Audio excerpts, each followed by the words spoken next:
Alcohol அதிகமாக எடுத்துக்கிறாருப்பா, அதனால அவருக்கு ஃபேட்டி லிவர் வரப்போகுது, அவரை பார்த்து இருக்க சொல்லுவாங்க. இல்லை ஃபேட்டி லிவர் வந்ததுக்கும் அவர் ஆல்கஹால் அதிகமாக எடுத்தது தான் காரணம்னு சொல்லுவாங்க. ஆனால் இப்போ வந்து பார்த்தீங்கன்னா நான் ஆல்கஹாலிக் ஃபேட்டி லிவர் பேஷண்ட்ஸ் அதிகமாக இருக்கிறாங்க. அசைவத்துக்கு ஈக்குவலாக ஏதாவது சைவ உணவு கிடைக்குமா அப்படின்னு சொல்லிட்டு ஒரு ட்ரெண்ட் உருவாயிருச்சு. அப்போ நீங்கள் போயிட்டு வந்து பார்த்தீங்கன்னா ஒரு சிக்கன் 65 சாப்பிட்றதுக்கு பதில் இங்கே வந்து பார்த்தீங்கன்னா வந்து பன்னீர் 65 இருக்குது, காளான் 65 இருக்குது அப்படின்னு சொல்லி சாப்பிட ஆரம்பிச்சாங்க. என்னைக்கு இந்த பன்னீர்லாம் உள்ளே வந்துச்சோ அப்போ தான் இந்த ஃபேட்டி லிவர் அதிகமாகிடுச்சு சொல்லி சொல்லுவாங்க. அப்போ இப்படி இருக்கிறது தான் பன்னீர். இங்கே பாருங்கள் சாஃப்டாக இருக்கும். எவ்வளவுக்கு எவ்வளவு சாஃப்டாக இருக்கோ அவ்வளவுக்கு எவ்வளவு அதுக்குள்ள கெமிக்கல்கள் கலக்கப்படுது அப்படின்றது உண்மை. நைட்டு ஃபுல்லாக சாப்பிட்ற பழக்க வழக்கம் அதிகமாகிக்கிட்டு இருக்கு. 3 மணிக்கு கூட நமக்கு இன்னைக்கு வந்து பார்த்தீங்கன்னா சாப்பாடு கிடைக்குது. இரவு உணவுகளாக நம்ம வந்து இந்த பொரித்த உணவுகள், மசாலா ஐட்டங்களில் உள்ள உணவுகளை எடுத்துக்கிட்டு அதுக்கப்புறம் நம்ம சாப்பிடக்கூடிய cooling water, cool drinks, soft drinks, ice cream போன்ற குளிர்ந்த உணவுகளை நம்ம சாப்பிட்றோம் பார்த்தீங்களா, இதுதான் ஃபர்ஸ்ட் ஃபேட்டி லிவருக்கான அடிப்படையான காரணம். கால் கட்டைவர்களின் நகம், கை கட்டவர்களின் நகம். சில பேருக்கு அங்கே ஆஷ் கலரில், ப்ரௌன் கலரில், பிளாக் கலர்லலாம் லயன்ஸ் வந்திருக்கும். வரக்கூடாது. கல்லீரல் வெளியேற்றக்கூடிய கழிவுகள் அவர்களுடைய ரத்தத்தில் சேர்ந்துக்கிட்டு இருக்கு அப்படின்றத காமிக்கும்.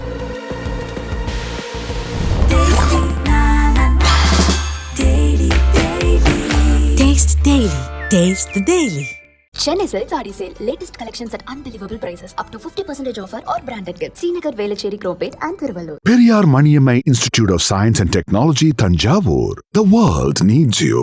ஹெல்த் டாக்கிஸ் நேயர்களுக்கு வணக்கம். இன்றைக்கி நம்ம கூட இணைஞ்சிருக்கவங்க நேச்சுரோபதி டாக்டர் அக்ஷயன் அவர்கள். வணக்கம் சார், எப்படி இருக்கீங்க? வணக்கங்கம்மா, நல்லா இருக்கும். எப்படி இருக்கிறீங்க? நானும் ரொம்ப நல்லா இருக்கேன் சார். சந்தோஷங்க. ஃபேட்டி லிவர் இப்படின்றது ஒரு பெரிய பிரச்சனையாகவே இப்போ போயிட்டுருக்கு. நிறைய பிரச்சனைக்கு வந்து இந்த ஃபேட்டி லிவர் தான் காரணம் அப்படின்ற மாதிரி நிறைய பேர் சொல்கிறாங்க. இது வரதுக்கான ரீசன் என்னவா இருக்கும் சார்? இன்றைக்கி வந்து பார்த்திங்கன்னா அதிகப்படியான பேருக்கு வந்து வரக்கூடிய ஒரு கம்ப்ளைண்ட்டாக இன்றைக்கி வந்து ஃபேட்டி லிவர் அப்படின்னு சொல்லியிருக்கு. இந்த ஃபேட்டி லிவரில் 2 டைப் ஆஃப் ஃபேட்டி லிவர் இருக்குது. Alcoholic fatty liver, non alcoholic fatty liver.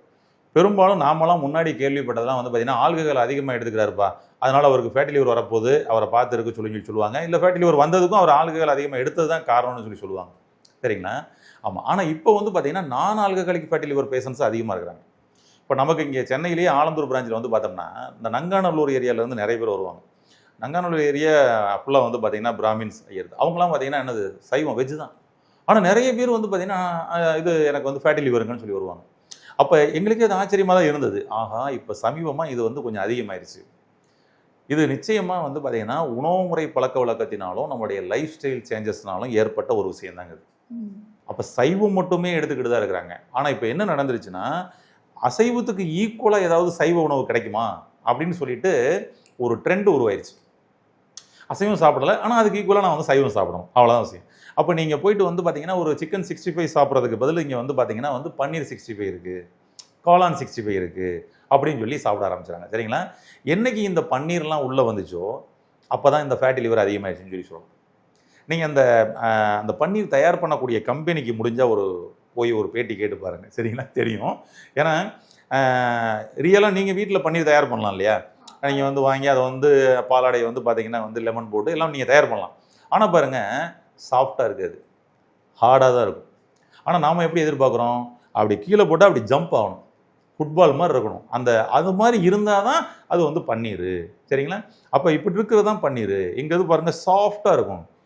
எவ்வளவுக்கு எவ்வளவு சாஃப்டாக இருக்கோ அவ்வளவுக்கு எவ்வளவு அதுக்குள்ள கெமிக்கல்கள் கலக்கப்படுது அப்படின்றது உண்மை.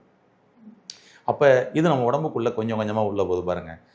நீங்கள் வேணால் பாருங்கள், இன்னொரு 5 to 10 இயர்ஸ்க்குள்ளே நிறைய பேருக்கு ஏன்னா பயமுறுத்தக்கூடாது, சில பெரிய இன்னும் கிரானிக்கான சில டிசீஸ்லாம் இருக்கப்படும் பொழுது அதுக்கு ரீசன் என்ன சொல்லுவாங்கன்னா, இந்த பன்னீர் சாப்பிட்டவங்களுக்கு தாப்பா அந்த பிரச்சனை வந்திருக்கு அப்படின்பாங்க. அப்போ நீங்கள் 5-10 வருஷம் கழித்து அதை போய் தெரிஞ்சு அதுக்கப்புறம் நீங்கள் நிப்பாட்டி பிரயோஜனம் இல்லை. சரிங்களா? அப்போ இது ஃபேட்டி லிவருக்கான வழிவகுக்குது அப்படின்னு சொல்லி சொல்லலாம். இப்போ நிறைய உணவு முறைகள்னால வர்ற விஷயம் தான். நைட்டு வந்து பார்த்திங்கன்னா லேட் நைட் சாப்பிட்றது. அப்போ லேட் நைட்டு போயிட்டு 10-11 மணிக்கு போயிட்டு இவங்க ஃபுல்லாக கடையில் என்னெல்லாம் இருக்குது, வேறு என்னப்பா டிஷ் இருக்குது, உங்களில் வேறு ஏதாவது இன்னும் ஸ்பெஷல் டிஷ் இருக்கா, அப்போ தான் போய் இன்னும் ஸ்பெஷல் அப்படின்னு சொல்லிட்டு ஆனால் வாங்கிட்டு சாப்பிட்டுட்டு கடைசியாக வந்து பார்த்திங்கன்னா வந்து ஏதாவது கூல்ட்ரிங்க்ஸ் இருக்கா, ஐஸ்கிரீம் இருக்கா, அந்த சப்ளையரே வந்து ரெக்கமெண்ட் பண்ணுவார். சரிங்களா? மேடம் அடுத்து ஏதாவது ஐஸ்கிரீம் சாப்பிட்றீங்களா? சரிங்களா? ஏன்னா உங்களெல்லாம் நோயாளியாக மாற்றுறதுக்கு. நாங்கள் என்ன சொல்லுவோம்னா, இப்போ நிறைய ஹோட்டல்ஸ் வந்து திறந்துருக்காங்கல்ல, இவங்கெல்லாம் வந்து பார்த்தீங்கன்னா வந்துட்டு ஹாஸ்பிட்டலுக்கான ரெப்ரசன்டேட்டிவ், சரிங்களா? ஆமாம், நிறைய பிரியாணி கடையாக இப்போ நிறைய உருவாயிருச்சு, சரிங்களா? எம தூதுவர்கள் அப்படின்னு சொல்லுவோம், சரிங்களா? பட் அவங்கள இதாக சொல்லக்கூடாது. பட் விஷயம் என்னென்னா, இரவு நேரத்தில் சாப்பிட்றத வந்து அவங்க இன்னும் என்கரேஜ் பண்ணுறாங்கன்னு சொல்லுவோம். மக்கள் அதனால என்ன ஆயிடுச்சுன்னா, நைட்டு ஃபுல்லாக சாப்பிட்ற பழக்க வழக்கம் அதிகமாகிக்கிட்டு இருக்கு. 3 மணிக்கு கூட நமக்கு இன்னைக்கு வந்து பார்த்தீங்கன்னா சாப்பாடு கிடைக்குது. கண்டிப்பாக. அதாவது வாழ்றதுக்காக சாப்பிட்டுக்கிட்டு இருந்த நம்ம இப்போ சாப்பிட்றதுக்காக வாழ்ற மாதிரி ஆயிடுச்சு. கடையை தேடி தேடி கண்டுபிடிச்சு போயிட்டு அங்கே போய் ரிசப்ஷன்லேயே ஒரு அரை மணி நேரம் 1 மணி நேரம் வெயிட் பண்ணி, சரிங்களா, அதுக்கப்புறம் வந்து அவங்க சீட்டு கொடுத்து போய் சாப்பிட்ற மாதிரி ஆயிடுச்சு.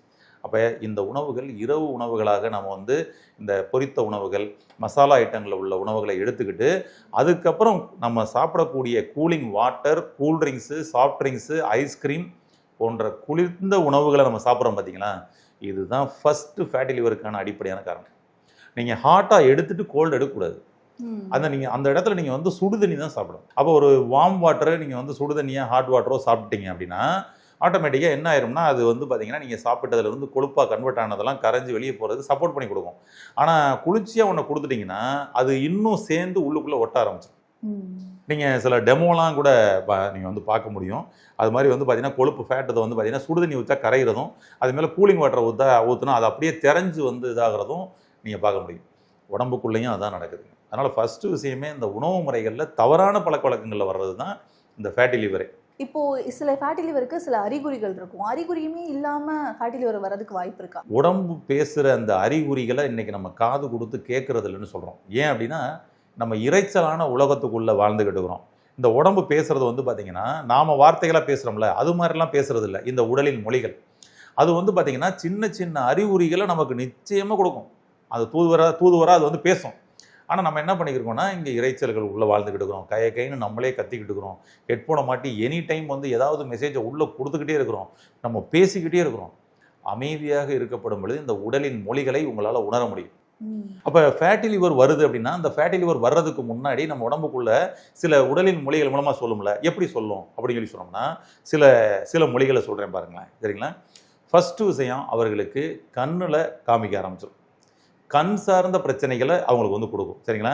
அதான் கண் எரிச்சல். ஃபேட்டி லிவர் வர்றதுக்கு முன்னாடி கண் எரிச்சல், கண் பார்வை குறைபாடுகள், சரிங்களா? கிட்ட பார்வை, தூர பார்வை, வெள்ளெழுத்து, லைட்டாக மங்கள், இதெல்லாம் ஆகுதுங்க அப்படின்றது வரும். கண்ணை சுற்றி கருவளையம் அடிக்கிறதுன்ற வரும், சரிங்களா? நைட்டு வந்து பார்த்திங்கன்னா கொஞ்ச நேரம் முழிச்சாலே கண்ணெல்லாம் உறுத்துது அப்படின்னு வரும். அந்த ட்ரைனஸ் கொடுத்துக்கிட்டே இருக்கும். இப்படியெல்லாம் கண்ணில் கொடுக்கும், சரிங்களா? ஒன்று. அடுத்து வந்து பார்த்திங்கன்னா, உங்களுக்கு உங்களுடைய நெயில் இருக்குது பாருங்களேன், அந்த நெயில் வந்து ட்ரைனஸ் கொடுக்கும். இந்த நெயிலும் ஈரப்பதமாக இருக்கணும், சரிங்களா? அந்த நெயில் ஈரப்பதம் இல்லாமல் ட்ரைனஸ் கொடுக்க ஆரம்பிச்சிருக்கும். லைனாக வந்திருக்கும். நெயிலில் நீங்கள் தடவி பார்த்தீங்கன்னா அப்படியே வலுவலுன்னு இருக்கணும். குறிப்பாக உங்களுடைய கை கட்டை விரல், கால் கட்டை விரல். நான் சொன்னோம் இல்லையா, கால் பாதத்தில் உடம்புல உள்ள எல்லா உறுப்புகளுடைய நரம்புகளும் முடியுதுன்னு. இது ஒவ்வொன்றுக்கும் ஒவ்வொரு லொக்கேஷன் இருக்குது, சரிங்களா? ஆமாம், அந்த நரம்புகள் முடிவடையுதுன்னு சொல்லிட்டு அங்கே வந்து பார்த்திங்கன்னா அந்த உடலின் மொழிகள் மூலமாக சொல்லும். அது இப்போ கால் பாதத்தை பற்றி தெரிஞ்சவங்களுக்கு அந்த அழகாக வந்து பார்த்திங்கன்னா, இது ஃபேட்டி லிவரு, இங்கே வந்து இந்த மாதிரி அடையாளம் தெரியும் சொல்லிக்கலாம். ஆனால் நான் சொல்கிறது உடல்லையே சொல்லும் அப்படின்ற சொல்கிறேன். அதில் குறிப்பாக கால் கட்டை விரலின் நகம், கை கட்டை விரலின் நகம் அப்படி தடவி பார்த்தீங்கன்னா வலுவலுன்னு இருக்கணும். ஆனால் அது வரியாக இருக்குது அப்படின்னு சொல்லி சொன்னோம்னா, உள்ளுக்குள்ளே கல்லீரல், லிவரோட எனர்ஜி வந்து பார்த்திங்கன்னா வந்து டிஸ்டர்பன்ஸ் ஏற்பட்டுருக்குது அப்படின்றத காமிக்குது. ஃபேட்டி லிவர் அவர்களுக்கு இருக்குது அப்படின்றதையும் காமிக்குது. சில பேருக்கு அங்கே ஆஷ் கலரில், ப்ரௌன் கலரில், பிளாக் கலர்லலாம் லைன்ஸ் வந்திருக்கும். வரக்கூடாது. இது லிவரோட எனர்ஜி கெட்டு போய்கிட்டு இருக்குது அப்படின்றத காமிக்குது. லிவரோட எனர்ஜி வந்து குறைபாடு ஏற்பட்டுக்கிட்டு காமிக்குது. கல்லீரல் வெளியேற்றக்கூடிய கழிவுகள் அவர்களுடைய ரத்தத்தில் சேர்ந்துக்கிட்டு இருக்குது அப்படின்றத காமிக்குது. இப்படி உடலின் மொழிகள் மூலமாக இப்படி சொல்லும். அதுபோல் தூக்கம் டிஸ்டர்பன்ஸை கொடுக்கும், செரிமான டிஸ்டர்பன்ஸை கொடுக்கும், சரிங்களா? கான்ஸ்டிபேஷனை கொடுக்கும். இது எல்லாம் வந்து பார்த்திங்கன்னா சப் கிளைகளாக சில தூதுவர்கள் அனுப்பி வைக்கும், அலர்ட் ஆகணும். அப்போ உடலில் 5 விதமான கழிவுகள் வெளியேற்றம் அப்படின்றது நமக்கு சீராக நடக்கணும்.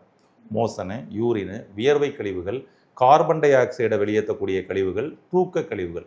ஏன்னா இப்போ இதுக்குள்ளே எல்லாத்துலேயுமே லைட்டாக டிஸ்டர்பன்ஸ் கொடுக்கும், கொஞ்சம் கொஞ்சமாக, சரிங்களா? ஏன்னா நமக்கு வந்து ரெகுலராக ஒரு நாளைக்கு 6 முறை யூரின் போகிறோம்ல, சரிங்களா? அப்போ பார்த்தீங்கன்னா 4 டைம் தான் போகுது அப்படின்னு வரும், ஓகேங்களா? இது பெருசாக அவங்களுக்கு தெரியாது. அதுக்கு ஒன்றும் இல்லையா, இப்போ சும்மா மழை காலம், வெயில் காலம் அப்படின்னு நம்மளாம் ஒரு சப்பக்கட்டு கட்டிக்குவோம், சரிங்களா? உள்ளுக்குள்ளே ஏதோ சின்ன சின்ன பிரச்சனைகள் வருதுன்றதை அது சில உடலின் மொழிகள் மூலமாக சொல்லுதுன்னு அர்த்தம். 2 டைம் வந்து மோசம் போகணும். அப்போ ஒரு நாளைக்கு 2 டைம் போகிறதே 4 டைம் போகும். சாப்பிட்டோன்னு மோசம் போகுதுன்னு வரும். சரிங்களா? அப்போ உடனே நம்ம புரிஞ்சுக்கணும், இல்லை உடலின் மொழி ஏதோ ஒன்று சொல்லுது அப்படின்னு சொல்லி. இதான் உடலின் மொழிகள்னு சொல்லி சொல்கிறோம். அப்போ கல்லீரல் அப்படின்றது நமக்கு செரிமானத்தை நமக்கு சீராக்கக்கூடிய ஒரு மிக முக்கியமான வேலையை பார்க்குறாரு. அதுக்கப்புறம் வந்து மெட்டாபாலிசம், வளர்சிதை மாற்றத்துக்கான விஷயங்களை பார்க்குறாரு. நம்ம சாப்பிடக்கூடிய சாப்பாட்டில் உள்ள சத்துக்கள் எல்லாம் எடுத்து கொண்டு வந்தால் அதை எங்கெங்கே கொண்டு போய் கொடுக்கணுமோ அப்படி மெயினாக கொண்டு போய் கொடுக்கக்கூடிய வேலையை பார்க்குறாரு. இன்னைக்கு உடம்புல இருக்கக்கூடிய ஒவ்வொரு உறுப்புகள்லையும் நோய்கள் வந்துச்சு அப்படின்னு சொல்லி சொன்னோம்னா, அந்த உறுப்புகள் தன்னைத்தானே சரி பண்ணுறதுல வந்து சரி பண்ணிக்கணும்னு சொல்லி சொல்கிறோம்ல, தன்னைத்தானே சரி பண்ணுற சிஸ்டத்தோட ஹெட் யாருன்னா அவர் தான் லிவர். உடம்புல எந்தெந்த உறுப்புகளை வேணாலும் பிரச்சனை வந்திருக்கலாம், ஓகேங்களா? ஆனால் லிவரில் பிரச்சனை வந்துச்சுன்னா மற்ற நோய்களை சரி பண்ணுறதுல சிரமம் ஏற்படும்.